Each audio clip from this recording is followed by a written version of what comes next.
students, our today's topic is chapter machine of class 10.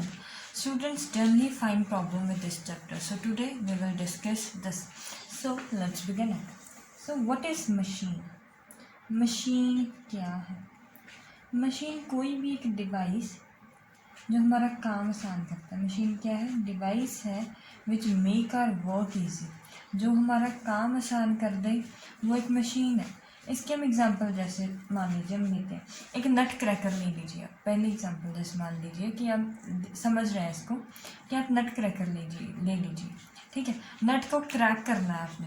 नट को अगर अखरोट जो है वो ले लीजिए. अगर आप वैसे करेंगे तो बहुत डिफ़िकल्ट है. उसको आप अगर हाथों से मैकेनिकल वर्क यूज़ करेंगे ऊपर तो हाथों से इसको तोड़ना बहुत मुश्किल है. लेकिन अगर आप नट क्रैकर यूज़ करेंगे, यहाँ पे इसको रखेंगे, यहाँ पे प्रेस कर देंगे, आसानी से प्रेस हो जाएगा वो और नट हमारा बाहर निकल आएगा. मतलब अखरोट टूट जाएगा और हमारा काम हो जाएगा. तो इसने हमारा काम आसान किया. अब अगर सेकेंड एग्जाम्पल नाइफ़ की ले लीजिए. नाइफ़ क्या करती है? हमको कुछ भी काटना है, अनियन काटना है मान लीजिए, तो हम हाथों से काटेंगे तो बहुत डिफ़िकल्ट है. नाइफ़ से काटा तो आसान हो गया. ये भी एक मशीन होगी. अब अगर हम थर्ड एग्जांपल सीज़र ले लीजिए. सीज़र का क्या काम है? सीज़र ने पेपर काटना है. हम अगर हाथ से फाड़ेंगे वो फट तो जाएगा लेकिन सीधी स्ट्रेट लाइन में थोड़ी फटेगा. सीज़र से क्या होता है? पूरी स्ट्रेट लाइन में जाता है. वो भी एक मशीन हो गई. अब अगर हम प्लायर ले लीजिए. प्लायर क्या होता है? प्लास. अगर आपका कोई स्क्रू है वो ढीला हो गया, वो उसको आप टाइट करने की कोशिश कर रहे हो. अगर हाथ से टाइट करोगे वो आपकी बहुत एनर्जी चाहिए, उसमें बहुत टाइम लगेगा, बहुत एनर्जी चाहिए. लेकिन अगर आप प्लायर की मदद से, जो प्लास होता है उसकी मदद से करोगे बहुत आसानी से कर लेंगे. जो स्क्रू ड्राइवर की मदद से करेंगे बहुत आसानी से टाइट कर लेंगे उसको. तो ये क्या है? सब कुछ ये सब कुछ एक मशीन है. ये सब कुछ क्या है? एक मशीन है. अब अगर इससे भी सिंपल एग्जांपल लेना चाहोगे ना तो वो क्या है? स्पून की एग्जांपल ले लीजिए. स्पून है, कभी आपने देखा है कि जो कंटेनर है वो बहुत टाइटली बंद हो जाए, उसका लेड जो है बहुत टाइट बंद हो जाए, और हम क्या करते हैं कि लेड का जो कंटेनर है ना उसमें स्पून अड़ा देते हैं और स्पून के बाद में ऐसे प्रेस कर देते हैं और लेड ऐसे ओपन हो जाता है. ठीक है, क्या हो रहा होता है कि वो लेड ऐसे बंद है, स्पून को हमने ऐसे अड़ा दिया, जैसे ऐसे अड़ा दिया. ठीक है, स्पून को. अब उसके बाद में क्या करेंगे? हम यहाँ पर प्रेशर नीचे की तरफ लगाएंगे, फोर्स नीचे की तरफ लगाएंगे. ये नीचे लगाएंगे और लेड ओपन हो जाएगा. ऐसे ही होता है, लेड ओपन हो गया. ये ऐसे था, स्पून हमने नीचे किया और ये लेड ओपन हो गया. ठीक है, ये क्या है? कि ये भी एक सिंपल मशीन है. तो मशीन क्या है? जैसे कि हम ये सब कुछ एक सिंपल सा डिवाइस, कुछ भी हो सकता है. वो नट क्रैकर, ऐसे बहुत सारे डिवाइस है जो हम डेली लाइफ में यूज़ करते हैं. एक जैक मान लीजिए. जैक जो होता है, जैक का क्या काम है? लिफ्ट करने कार. ठीक है, अगर हम वैसे करेंगे, अपने कोशिश करेंगे कि वैसे ही हो जाए, लेफ्ट हो जाए कार, तो कभी भी पॉसिबल है? कभी पॉसिबल है ही नहीं. लेकिन जैक की मदद से बहुत आसानी से हो जाएगी. ठीक है, सो वो छोटे छोटे इंस्ट्रूमेंट्स या डिवाइस कह लीजिए जो हम डेली लाइफ में यूज़ करते हैं. बहुत सिंपल से इंस्ट्रूमेंट यूज़ करते हैं जिनसे क्या होता है? हमारा वर्क आसान हो जाए. वो सारी कैटेगरी किस में आते हैं? वो सब कुछ मशीन्स कहलाते हैं. ठीक है, जैसे कि अब हम तीन एग्जांपल, इसके तीन यूजेस डिस्कस करेंगे कि ये तीन काम कैसे कर रहा होता है. ठीक है, इसके लिए हम तीन एग्जांपल लेते हैं. मान लीजिए पहली एग्जांपल हम ले रहे हैं जैक की. ठीक है, सेकंड एग्जांपल हम जिसकी ले रहे हैं वो है सीजर्स. इसको हम डिटेल्स में डिस्कस करेंगे कि ये कर क्या रहा है, मशीन कैसे काम कर रही होती है. और थर्ड एग्जांपल हम लेते हैं पुली की. चलिए, अब जो जैक है, जैक का क्या काम है? कार को लिफ्ट करना. अगर आप वैसे कार को लिफ्ट करने की कोशिश करोगे कभी लिफ्ट होगी? कभी भी नहीं हो सकती. लेकिन जैक की हेल्प से कैसा होगा कि आप बहुत कम फोर्स लगाते हो. आप किस पर फोर्स लगाते हो? सिर्फ जैक पर ही फोर्स लगाते हो ना, उसको नीचे नीचे नीचे करने के लिए, ताकि कार ऊपर जाती रहती है. फोर्स हम बहुत लेस अप्लाई करते हैं, लेस फोर्स ही अप्लाई करते हैं जैक पर. बहुत कम फोर्स हम जैक पर अप्लाई करते हैं, लेकिन उससे क्या हो जाता है? कार लिफ्ट हो जाती है. इसका मतलब क्या है कि हमने बहुत थोड़ी सी फोर्स लगाई, लेकिन जो मशीन है, ये एक मशीन है ना, इसने इतनी ज़्यादा फोर्स प्रोड्यूस कर दी कि कार लिफ्ट हो गई. हमारी थोड़ी सी फोर्स को जैक ने क्या कर दिया? मल्टीप्लाई. मल्टीप्लाई का मतलब बढ़ा दिया ना। हमने थोड़ी सी फोर्स जैक पर लगाते गए, लेकिन जैक ने क्या किया, कार को लिफ्ट किया। बहुत ज़्यादा फोर्स चाहिए कार को लिफ्ट करने के लिए, तो ये क्या हुआ, ऐसी मशीन जो थोड़ी फोर्स लगाने पर काम ज़्यादा दे दें वो होती हैं फोर्स मल्टीप्लायर। वो किसका काम करती हैं, वो क्या होती हैं, फोर्स मल्टीप्लायर। उन्हें क्या कहते हैं, जो कम फोर्स अप्लाई करने पर ज़्यादा फोर्स प्रोड्यूस कर दें, जब मल्टीप्लाई कर दें फोर्स, वो क्या होती हैं, फोर्स मल्टीप्लायर होती हैं। ठीक है, अब हम सेकेंड एग्जांपल ले रहे हैं, सीजर।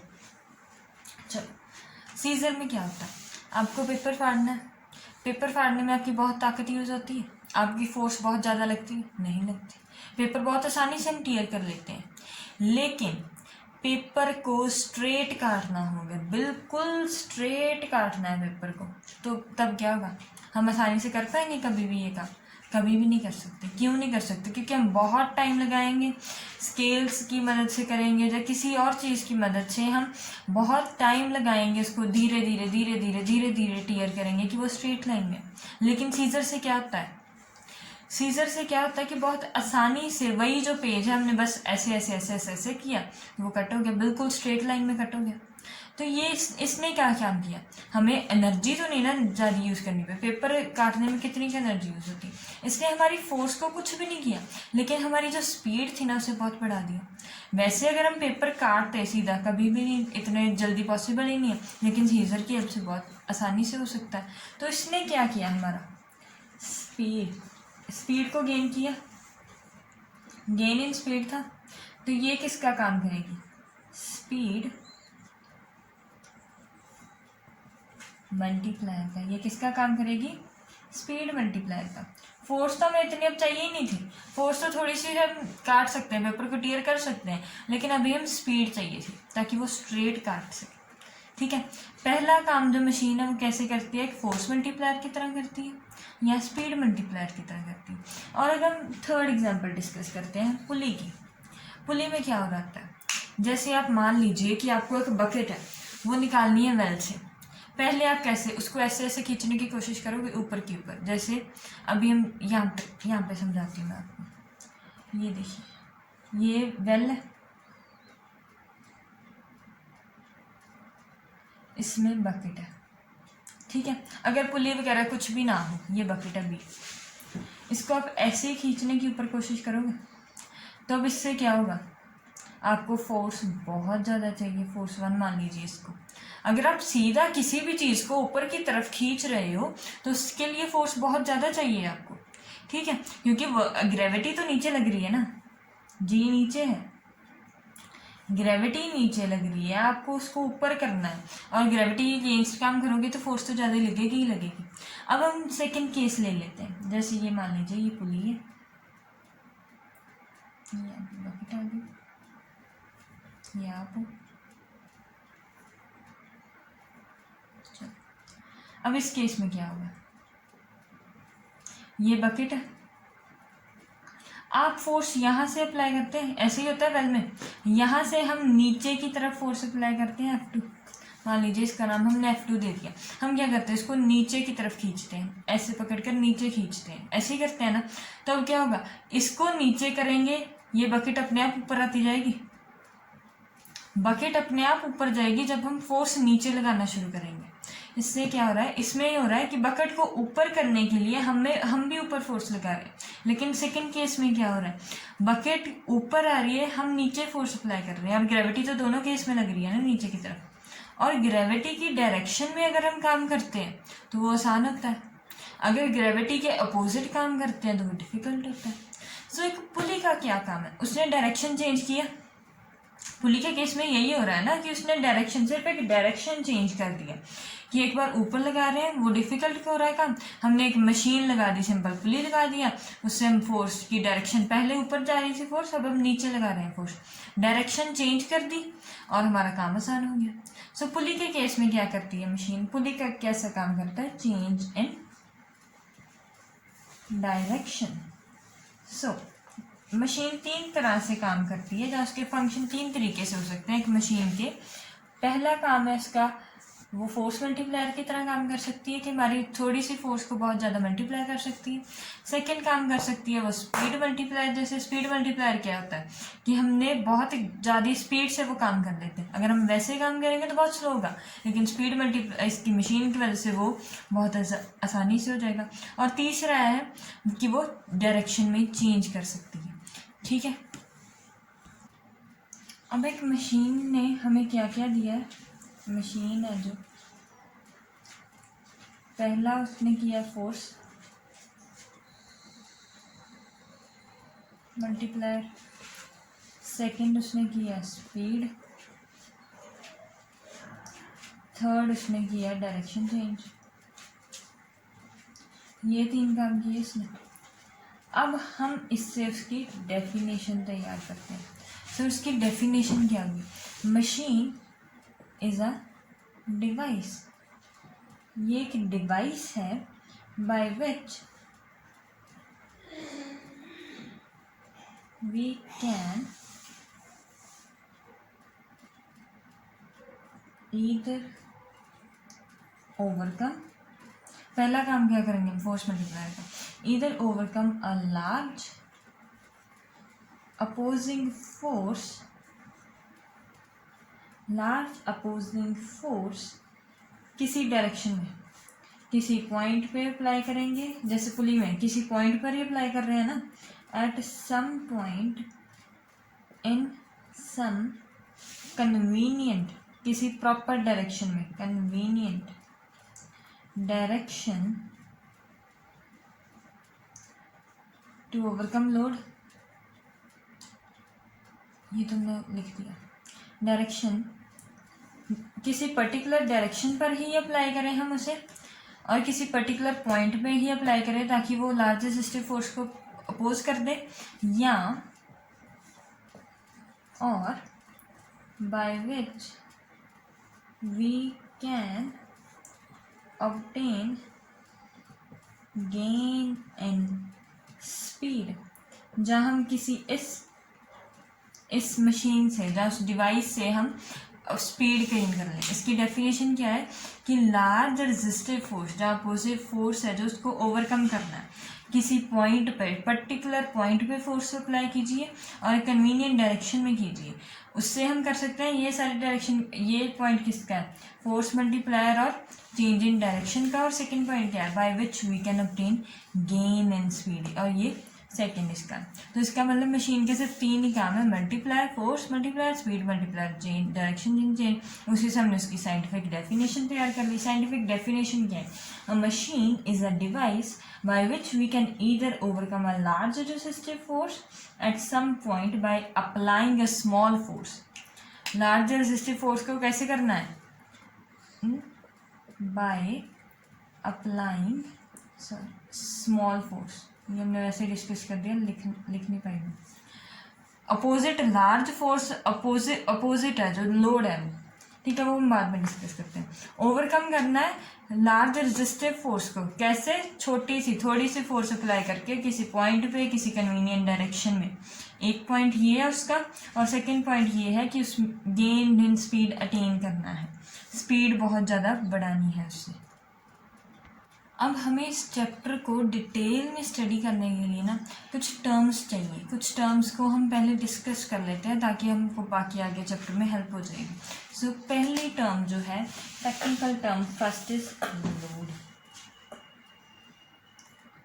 लोड क्या है? लोड है force to be overcomed by machine. Machine है जो, ठीक है, मशीन है जिसने फोर्स को, अपोजिंग फोर्स है ना जो हमने पीछे डिस्कस किया कि जो अपोजिंग फोर्स है उसको ओवरकम करना है। जो अपोजिंग फोर्स है वो लोड है। जैसे पुली में हमने बकेट को उठाना था ना, तो बकेट क्या था? लोड था। हमने सीजर की हेल्प से पेपर को काटना था, पेपर क्या था? एक लोड था। जिस पे हम काम कर रहे होते हैं वो एक लोड बन जाता है, ठीक है। जिस पर फोर्स अप्लाई करनी होती है मशीन ने, जहाँ जिस हमको ओवरकम करना होता है, फोर्स को ओवरकम करना होता है मशीन में, वो लोड बन जाता है, ठीक है। पेपर हो गया, उसमें बकेट हो गया, सेकंड स्क्रू हो गया, स्क्रू ड्राइवर से जब आप स्क्रू टाइट करेंगे तो जो स्क्रू है वो लोड बन जाएगा आपका, ठीक है। ऐसे जो force to be overcomed by machine that is known as load. Second term is effort. हम कितनी फोर्स अप्लाई करें, हम जो फोर्स अप्लाई करते हैं ना मशीन के ऊपर ताकि हमारा जो लोड है वो ओवरकम हो सके, दैट इज एफर्ट। एफर्ट क्या है कि हमारा जो लोड है वो ओवरकम हो जाना चाहिए। एफर्ट क्या है, वो फोर्स जो हमारी मशीन ओवरकम कर ले लोड पर। So force applied on machine, machine के ऊपर जो हम फोर्स अप्लाई करें टू ओवरकम लोड। जैसे पुली में जब हम फोर्स जिस एंड से हम खींच रहे हैं बकेट को, वहाँ पर हम फोर्स अप्लाई कर रहे हैं ना पुली पर, हम जो फोर्स अप्लाई कर रहे हैं, हम जो एफर्ट लगा रहे हैं वो क्या एफर्ट है। हम जो फोर्स अप्लाई कर रहे हैं ताकि बकेट नीचे आ जाए वो दैट इज एफर्ट। हमने जब स्क्रू ड्राइवर है उसको टाइट कर रहे हैं स्क्रू की मदद से, जो आप फोर्स अप्लाई कर रहे हो स्क्रू को ऐसे करते हो ना, हम ऐसे ऐसे ऐसे घुमा रहे होते हैं जब उसे, तो हम जो कर रहे हैं वो फोर्स अप्लाई कर रहे हैं, वो हमारा एफर्ट है, ठीक है। लोड क्या है जिसको मशीन ने ओवरकम करना है, एफर्ट क्या है जो हम काम मशीन पर करेंगे ताकि मशीन लोड को ओवरकम कर पाए, ठीक है। अब हम थर्ड और मोस्ट इम्पॉर्टेंट चीज़ जो बहुत इम्पोर्टेंट है वो है मैकेनिकल एडवांटेज। मैकेनिकल एडवांटेज क्या है? मैकेनिकल एडवांटेज कुछ नहीं है, मैकेनिकल एडवांटेज MA वो क्या है, रेशो है, ratio of load and effort. MA क्या है, लोड अपॉन एफर्ट, ठीक है। ये क्या है कि रेशो है सिर्फ कि कितना लोड है और कितना एफर्ट है, उसकी रेशो जो होती है ना उसको हम मैकेनिकल एडवांटेज कहते हैं, ठीक है। ये भी फोर्स में होगी, ये फोर्स एल मान लीजिए फोर्स में होगी ना, ये भी फोर्स ही होगा एक लोड, और एफर्ट जो हम अप्लाई करेंगे वो भी फोर्स है, तो फोर्स से फोर्स क्या इसकी कोई यूनिट आएगी, इसकी यूनिट नहीं होगी। Mechanical advantage has no unit because it is ratio of same quantities। Same ही तो है, दोनों फोर्स ही है ना, फोर्स से डायमेंशंस खत्म हो जाएंगी तो उसकी मैकेनिकल एडवांटेज की कोई यूनिट नहीं होती है। ये बात ध्यान में रखिएगा कि मैकेनिकल एडवांटेज की कोई यूनिट नहीं होती और इसका फॉर्मूला क्या होता है, लोड अपॉन एफर्ट। अब हम मैकेनिकल एडवांटेज को डिटेल में डिस्कस करते हैं। मैकेनिकल एडवांटेज है क्या, लोड अपॉन एफर्ट। तो अगर हम एफर्ट मान लीजिए, अब हम एग्जांपल लेते हैं कि इसको हम पढ़ क्यों रहे हैं, ये क्यों पढ़ते हैं, ये इसलिए पढ़ते हैं जैसे मान लीजिए कि हमारा लोड जो है वो 15 न्यूटन है, फोर्स ही होगी ना, लोड जो होता है वो फोर्स होती है, 15 न्यूटन है। किसी मशीन के लिए हमें जो लोड मिला है वो 15 न्यूटन है और उसकी मैकेनिकल एडवांटेज 5 है, इसकी यूनिट नहीं होती है, ठीक है। मैकेनिकल एडवांटेज 5 है, लोड 50 मालूम है हमें, उससे हम एफर्ट निकाल लेंगे। मैकेनिकल एडवांटेज फिल किया, लोड अपॉन एफर्ट किया, एफर्ट आ गया लोड अपॉन MA और लोड क्या है 50, MA 5, तो लोड हमारा आ गया 10 न्यूटन। 10 न्यूटन, तो इससे हम क्या पता चला, फोर्स पता चल गई हमें। तो इस मैकेनिकल एडवांटेज का यही काम होता है। मैकेनिकल एडवांटेज है कि गिवन मशीन के लिए हमें अगर मालूम हो तो हम उससे पता लगा सकते हैं कि कितने की फोर्स हमें चाहिए, एफर्ट में कितनी फोर्स चाहिए। अगर हम एफर्ट इतना लगाएं तो ये क्या ये लेफ्ट हो सकती है, ये ऐसे न्यूमेरिकल्स भी आएंगे आपको इस क्लास में, तो ठीक है। इस फॉर्मूले में आपको न्यूमेरिकल्स भी आ सकते हैं।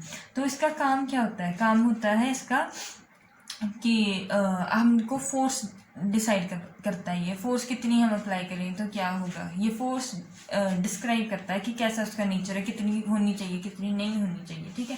अब हम इसके कुछ केस स्टडी करते हैं। मान लीजिए पहला केस है कि अगर एफर्ट ज़्यादा हो गया लोड से, एफर्ट ज़्यादा है लोड से, इसका मतलब डिनोमिनेटर बड़ा है। अगर डिनोमिनेटर बड़ा है तो ये रेशो क्या होगी, कम हो जाएगी, मैकेनिकल एडवांटेज कम छुट्टी हो जाएगी ना। जैसे लोड अगर ज़्यादा लोड कम है, लोड मान लीजिए कि 10 है और एफर्ट मान लीजिए कि 50 है, और ये क्या होगा 0.2 होगा, मतलब 1 से कम है ना। अगर हम एफर्ट ज़्यादा है लोड कम है तो मैकेनिकल एडवांटेज लेस देन 1 है। सेकेंड, अगर एफर्ट कम है लोड से, अगर एफर्ट कम है लोड ज़्यादा है, मान लीजिए कि 50/10 है, मैकेनिकल एडवांटेज 5 होगी, मतलब कि मैकेनिकल एडवांटेज उस समय क्या होगी, कैपिटल देन 1, ग्रेटर देन 1। और थर्ड केस क्या है, अगर एफर्ट और लोड इक्वल हो जाते हैं तो मैकेनिकल एडवांटेज क्या आएगी, लोड अपॉन एफर्ट, तो वो 1 हो जाएगी अगर ये दोनों इक्वल हैं तो। ठीक है, पहला केस है कि अगर एफर्ट ज़्यादा है, सेकंड केस है कि अगर लोड ज़्यादा है, और थर्ड केस है कि अगर इक्वल हो गया। ये रहे केस। तो अब चलिए, लोड अगर ज़्यादा है, एफर्ट अगर ज़्यादा है लोड कम है, तो ये क्या किसका केस है, एफर्ट कम लगा रहे हैं हम, एफर्ट को, लोड जो है हमारा बहुत छोटा सा है लेकिन हमें एफर्ट लगाना पड़ रहा है उस पर, तो वो किसका काम करेगा। इसकी एग्जांपल है, मान लीजिए सीजर है, वही एग्जांपल मैं पुरानी वाली इसलिए ले रही हूँ ताकि आपको वही एग्जांपल, एक ही एग्जांपल से सब कुछ समझ आता जाए। ठीक है, एग्जांपल इसकी बहुत ज़्यादा है। सीजर ही मान लीजिए, पेपर को टीयर करना है, एफर्ट तो ज़्यादा नहीं ना लगता उसमें, एफर्ट ज़्यादा नहीं था चाहिए, लेकिन हमने फिर भी सीजर की हेल्प ली। लोड तो कुछ भी नहीं है, लोड तो पेपर को काटना है ना, लोड पेपर को काटना है, लोड तो कुछ भी नहीं है, लेकिन हमने फिर भी सीजर की क्यों हेल्प ली, क्यों ली, क्योंकि स्ट्रेट काटना था और हमारा काम उसने जल्दी करना था। तो मैकेनिकल एडवांटेज जिस केस में 1 से कम होगी वो गेन इन स्पीड देगा। वो क्या देगा, गेन इन स्पीड।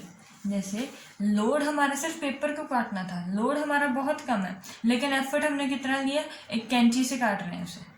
ठीक है, सीजर की मदद से काट रहे हैं, उस पर तो हमने फोर्स लगाई ना, काफ़ी ज़्यादा लगाई।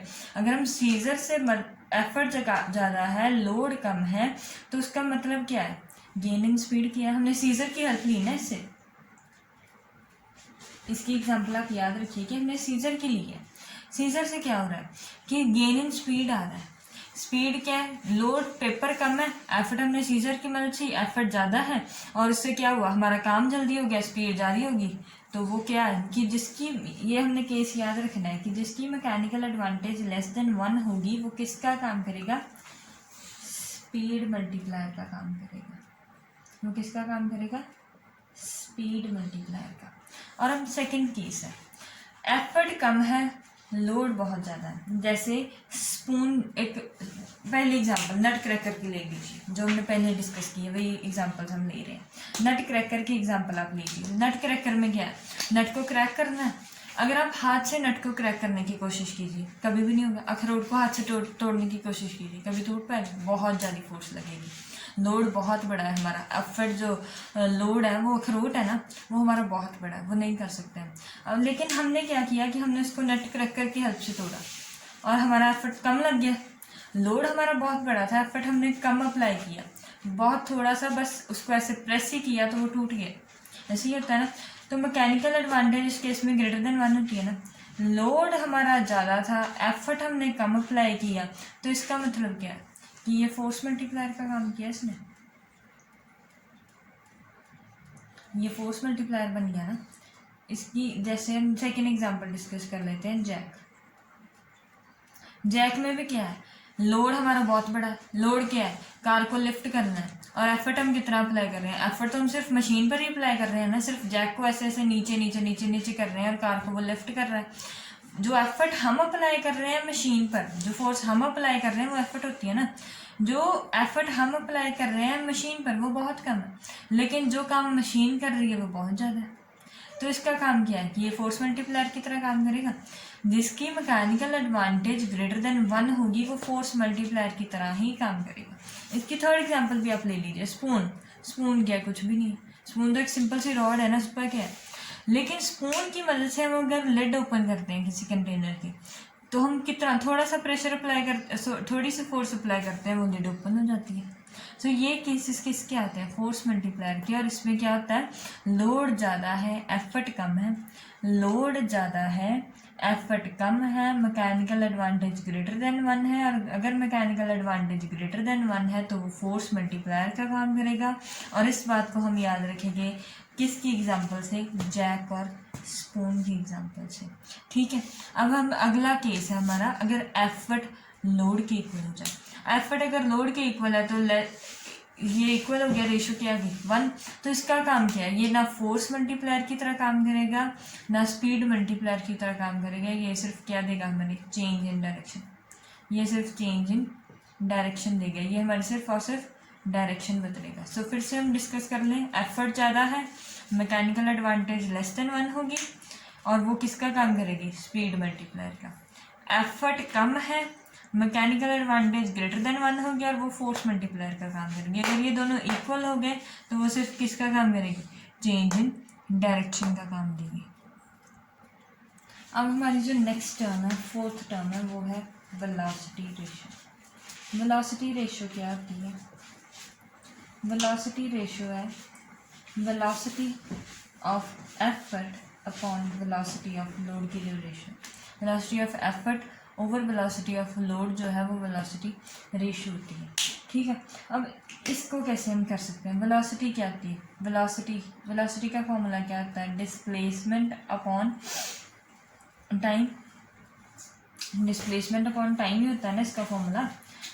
सो अब क्या होगा, वेलोसिटी एफर्ट की कितनी आएगी, displacement of effort upon time taken, velocity of load की कितनी आएगी, displacement of load upon time taken. अब इसको वैल्यूज़ को हम यहाँ पर सब्स्टिट्यूट करते हैं, वेलोसिटी ऑफ एफर्ट क्या आएगी, displacement of effort upon time T, और ये क्या होगा, ये उल्टा हो जाएगा इसका, into T bye displacement upon load, displacement of load, ये कट गया, ये क्या बन गया, displacement of effort upon displacement of load. Velocity ratio का एक फॉर्मूला क्या है, वेलोसिटी, इसकी डेफिनेशन ये है कि velocity of effort upon velocity of load, लेकिन हमने ड्राइव करके ये भी एक्सप्रेशन ड्राइव कर दिया है कि उस वेलोसिटी रेशो क्या हो सकते हैं, displacement of effort upon displacement of load. So इसके हम 3 केस स्टडी करेंगे। पहला केस, अगर डिस्प्लेसमेंट ज़्यादा है लोड उसकी एफर्ट की लोड से, अगर डिस्प्लेसमेंट कम है, अगर डिस्प्लेसमेंट इक्वल हो गई, सो ये डायरेक्टली प्रोपोर्शनल हो गया ना वी आर। अगर ये क्वांटिटी ज़्यादा है तो वी आर भी ज़्यादा होगा, ठीक है ना। ये छोटा है ये बड़ा है तो वी आर क्या होगा, ग्रेटर देन 1। अगर ये छोटा है ये बड़ा है, डिनोमिनेटर बड़ा है न्यूमिनेटर छोटा है, एफर्ट छोटा है, तो वेलोसिटी रेशो क्या होगी, लेस देन 1, और इसके लिए वेलोसिटी रेशो क्या हो जाएगी, इक्वल टू 1। सो अगर एफर्ट डिस्प्लेसमेंट ऑफ एफर्ट ज़्यादा है तो वो वेलोसिटी रेशो ज़्यादा, अगर ये कम है तो कम है, अगर इक्वल है तो 1 के बराबर हो जाएगी। तो अब इसको डिस्कस करते हैं कि ये क्या हो रहा है। डिस्प्लेसमेंट एफर्ट की ज़्यादा हो रही है, लोड कम डिस्प्लेस हो रहा है, तो इसका क्या आएगा, इसमें ये केस कौन सा बन जाएगा, ये केस होगा फोर्स मल्टीप्लायर का। ये केस किसका आएगा, सॉरी, अगर एफर्ट की डिस्प्लेसमेंट ज़्यादा है तो वो क्या आएगा, गेन इन स्पीड होगा। अगर एफर्ट की डिस्प्लेसमेंट ज़्यादा है और लोड की डिस्प्लेसमेंट थोड़ी सी हो रही है, वो क्या आएगा, गेन इन स्पीड। अगर एफर्ट हम थोड़ा सा ही है, जैसे उसकी डिस्प्लेसमेंट है वैसे ही एफर्ट भी थोड़ा सा ही है, और डिस्प्लेसमेंट उसकी ज़्यादा हो रही है, तो वो क्या आएगा, force multiply, gain in speed, gain in force होगा, वो फोर्स मल्टीप्लायर की तरह काम करेगा। और अगर वी आर इक्वल टू 1 है तो ये चेंज इन डायरेक्शन की तरह काम करेगा। ठीक है, जो हमने पिछले स्टडी किए थे वो इससे अपोजिट थे। अगर उसमें वेलोसिटी रेशियो ग्रेटर देन 1, इसमें वेलोसिटी रेशियो ग्रेटर देन 1 है तो ये स्पीड गेन इन स्पीड का काम कर रहा है। उसमें क्या था कि अगर मैकेनिकल एडवांटेज लेस देन 1 थी तब ये गेन इन स्पीड था, वेलोसिटी रेशियो लेस देन 1 है तब ये फोर्स है। उसमें क्या था, velocity mechanical advantage greater than 1, क्योंकि उसमें ये दोनों इन्वर्सली प्रोपोर्शनल हो गए थे, एफर्ट और मैकेनिकल एडवांटेज इन्वर्सली प्रोपोर्शनल हो गए थे। उसमें क्या था, मैकेनिकल एडवांटेज क्या था, लोड अपॉन एफर्ट, और इसमें क्या है, वेलोसिटी रेशियो क्या है, एफर्ट अपॉन लोड है।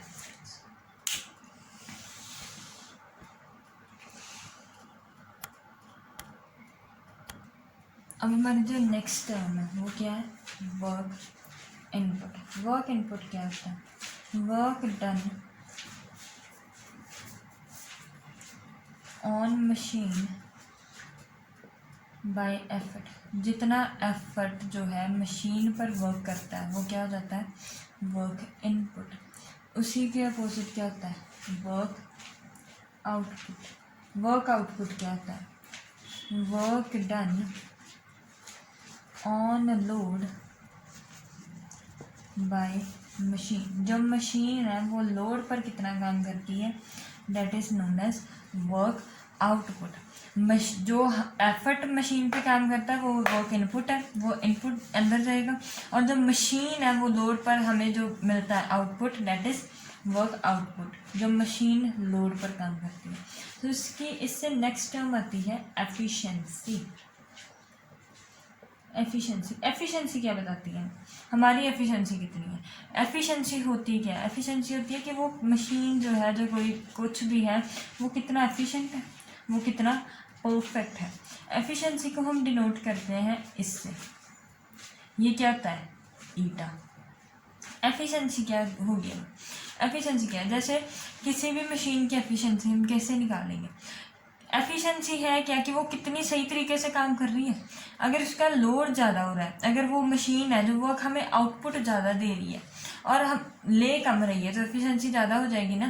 तो कैसे हम करते हैं कि इसका फॉर्मूला क्या है, वर्क आउटपुट, जितना वो आउटपुट में वर्क कर रही है अपॉन जितना वो इनपुट में दे रही है हमें।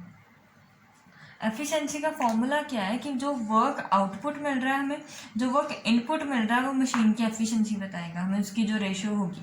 वर्क आउटपुट क्या है, मशीन के द्वारा लोड पर काम, वर्क इनपुट क्या है, एफर्ट के द्वारा मशीन पर काम, और इसकी जो रेशियो होगी वो मशीन की हमें एफिशिएंसी दे देगी।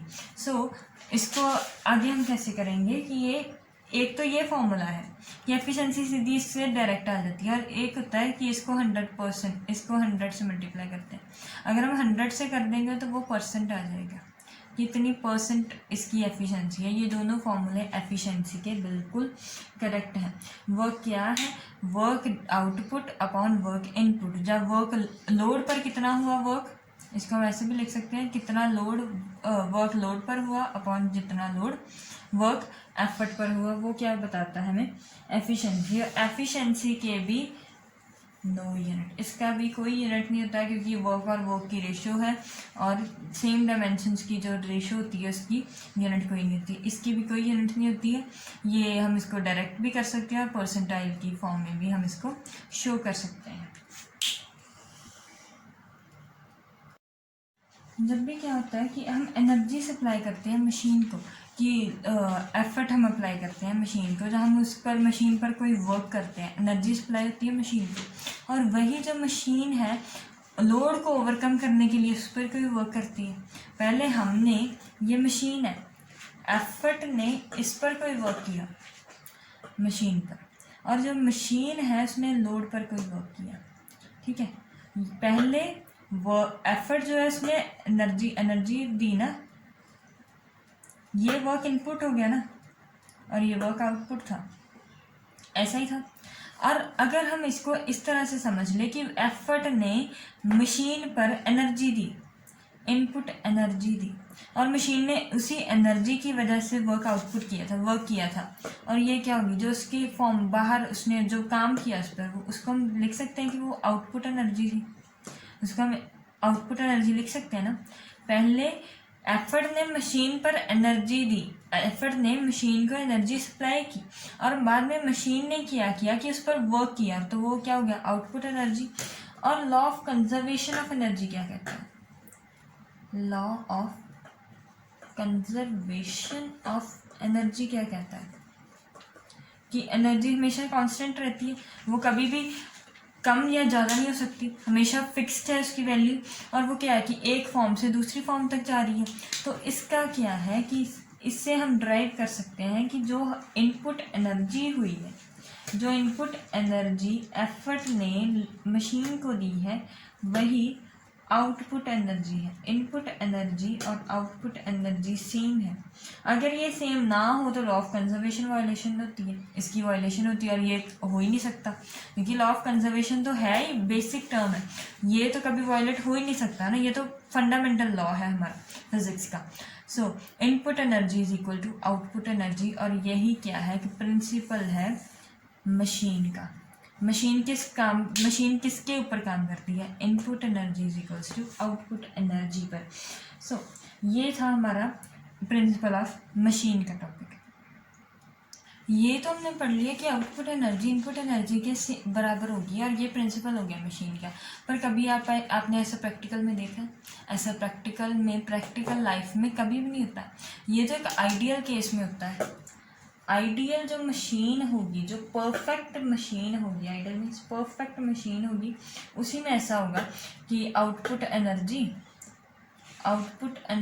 और इनपुट एनर्जी सेम हो जाएगी, और उसी की वजह से उसकी जो एफिशिएंसी है वो 100% आ जाएगी ना, आउटपुट एनर्जी और इनपुट एनर्जी। क्योंकि एफिशिएंसी का फॉर्मूला क्या था? Work output upon work input. अगर ये दोनों सेम हो गया तो एफिशिएंसी 100% आ जाएगी मल्टीप्लाई बाय 100 करके। सो ये क्या होता है आइडियल मशीन पर हम अगर एक्चुअल की बात करें, एक्चुअल में क्या होता है, एक्चुअल मशीन्स में क्या होता है? हमने कभी भी आपने ऐसा देखा है कि कुछ भी हो रहा है मशीन पर और वो 100% काम दे रहा है? हम ह्यूमन्स बीइंग भी तो एक मशीन ही है, टाइप ऑफ मशीन ही है, हम कितना कुछ कर रहे हैं दिन में, लेकिन क्या हमारी एफिशिएंसी 100% है? नहीं है। तो ऐसे ही मशीन है, मशीन की भी एफिशिएंसी कभी भी 100% हो ही नहीं सकती। क्यों नहीं हो सकती? इसका कारण क्या होता है? क्योंकि लॉस होती है एनर्जी लॉस होता है। एनर्जी जो होती है ना वो लॉस हो जाती है। जितनी हम इनपुट प्रोवाइड करते हैं उतनी आउटपुट हमें नहीं मिलती, एनर्जी लॉस होनी शुरू हो जाती है। ये एनर्जी लॉस की होती है, फ्रिक्शन की वजह से लॉस होती है। अब जैसे कोई भी मशीन है, उसमें डिफरेंट पार्ट्स हैं, सभी पार्ट्स में एक दूसरे के पार्ट से जुड़े होंगे, और जुड़े होने की वजह से उनमें क्या आएगी? फ्रिक्शन, और फ्रिक्शन में बहुत सारी एनर्जी लॉस हो जाएगी। अगर फ्रिक्शन में एनर्जी लॉस हो गई तो आउटपुट एनर्जी कम हो जाएगी इनपुट एनर्जी से, और आइडियल मशीन वो नहीं रहेगी, इसकी एफिशिएंसी 100% नहीं रहेगी, और वो क्या बन जाएगी? Actual machine. यही केस हो रहा है एक्चुअल मशीन में। क्या हो रहा है कि एफिशिएंसी 100% कभी भी नहीं होती। अगर आप मान लीजिए कि कोई मशीन है वो एफिशिएंट है 80%, 80% एफिशिएंट होने का मतलब क्या है कि 20% उसका एनर्जी लॉस हुआ है। एनर्जी लॉस किस में हुआ है? एनर्जी लॉस हुआ है फ्रिक्शन में। ठीक है, पहली बात ये है कि आइडियल मशीन की 100% एफिशिएंसी होती है, और एक्चुअल मशीन की 100% एफिशिएंसी नहीं होती। क्यों नहीं होती? क्योंकि उसकी बहुत सारी एनर्जी किस में लॉस हो जाती है? फ्रिक्शन में। उसके पार्ट्स के बीच में फ्रिक्शन होती है, जिसी की वजह से जो पार्ट्स है ना वो हीट हो जाते हैं, हीटेड होते हैं वो जो फ्रिक्शन की एनर्जी है वो किस में लॉस होती है? इन फॉर्म ऑफ हीट की फॉर्म में से वो बाहर दिखती है, निकल जाती है, और जिसकी की वजह से जो हीटेड पार्ट्स मिलते हैं हमें, जो मशीन के पार्ट्स होते हैं वो हीट हो चुके होते हैं, वो गर्म हो चुके हैं। क्यों होते हैं? क्योंकि उनमें हीट जो है वो बाहर निकलनी शुरू हो जाती है। लॉ ऑफ कंजर्वेशन कभी भी फेल नहीं होगा। इनपुट एनर्जी जो है वो किस में आएगी? एक आउटपुट एनर्जी में आएगी और एक हीट की एनर्जी में आएगी, और हीट की एनर्जी जो है, हीट एनर्जी वो हमारे किसी काम की नहीं होगी। ठीक है, अब हमारा जो नेक्स्ट टॉपिक है वो बहुत बहुत बहुत इम्पोर्टेंट है, इस पर बहुत क्वेश्चन आएंगे। वो क्या है? Relationship between efficiency, mechanical advantage and velocity ratio. इस पर बहुत क्वेश्चन आएंगे, इस पर बहुत न्यूमेरिकल भी आएंगे, बहुत कुछ इसमें बोर्ड में आता ही आता है एक चीज़। सो इसको हम डिराइव करते हैं। इसकी डेरिवेशन क्या है? डेरिवेशन है कि वर्क आउटपुट क्या था, हमने वर्क आउटपुट पढ़ा था ना हमने। वर्क आउटपुट क्या था? Work done on work output क्या था? Work done on load by machine, इसका मतलब कि लोड जितना हुआ into displacement of load. Work input, ये फॉर्मूला हम कर चुके हैं पहले। वर्क इनपुट कितना है, effort into displacement of effort, क्योंकि वर्क का फॉर्मूला क्या होता है, वर्क का फॉर्मूला होता है फोर्स इनटू डिस्प्लेसमेंट, यही फॉर्मूला होता है ना। सो वर्क आउटपुट क्या था, फोर्स किस पर लग रही थी, लोड पर, और डिस्प्लेसमेंट भी लोड की। वर्क इनपुट में क्या था, फोर्स किस की थी, एफर्ट की, और डिस्प्लेसमेंट भी किसकी होगी, एफर्ट की। Work output upon work input. और एफिशिएंसी का फॉर्मूला क्या है, हमें ईटा का फॉर्मूला क्या पता है, work output upon work input, यही है। वर्क आउटपुट क्या है, load into displacement of load. Work input क्या है, effort into displacement of effort. और हमें मालूम है कि मैकेनिकल एडवांटेज क्या था, मैकेनिकल एडवांटेज का फॉर्मूला क्या था, load upon effort. Velocity ratio का फॉर्मूला क्या था, displacement of effort upon displacement of load. Load over effort क्या हो गया, मैकेनिकल एडवांटेज हो गया। और जो ये सेकंड है, ये 1/VR अगर हम कर दें तो इसका इन्वर्स हो जाएगा। इन्वर्स क्या हो गया, DL अपॉन DE, और DL अपॉन DE की वैल्यू क्या है, 1/VR।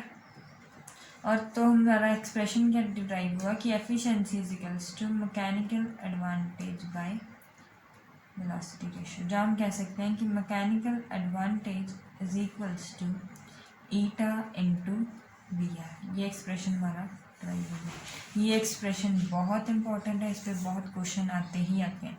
और इसमें कुछ बातें ध्यान रखने की है कि प्रैक्टिकल वैल्यूज़ में हमें मालूम है कि मैकेनिकल एडवांटेज हमेशा ही वेलोसिटी रेशियो से कम होता है, ठीक है। एफिशिएंसी हमेशा ही कम होगी, तभी ये वैल्यूज़ पॉसिबल है। और एक चीज़ और हमें ध्यान रखने की है, जो हमेशा क्वेश्चन में पूछी जाती है, बोर्ड में बहुत बार पूछा जा चुका है ये क्वेश्चन, कि for a given machine which is constant, which of these is constant, इन दिनों में से कौन सी चीज़ है जो कांस्टेंट रहती है, दैट इज वेलोसिटी रेशियो। ये क्वेश्चन आएगा ही आएगा, ये बहुत बहुत बार आता है। वेलोसिटी रेशियो क्या है कि वो हमेशा क्या आती है, कांस्टेंट रहती है। मैकेनिकल एडवांटेज और जो ईटा है वो कम होते रहते हैं, कम ज़्यादा होते रहते हैं, मशीन के वेरी करते रहते हैं। क्यों वेरी करते हैं, फ्रिक्शन की वजह से, ठीक है। इसका रिलेशन बहुत इंपॉर्टेंट है, eta is equals to ME/VR। ये था हमारा फर्स्ट पार्ट था मशीन्स का। इसमें हमने इंट्रोडक्शन किया, थोड़ी सी टेक्निकल टर्म्स की।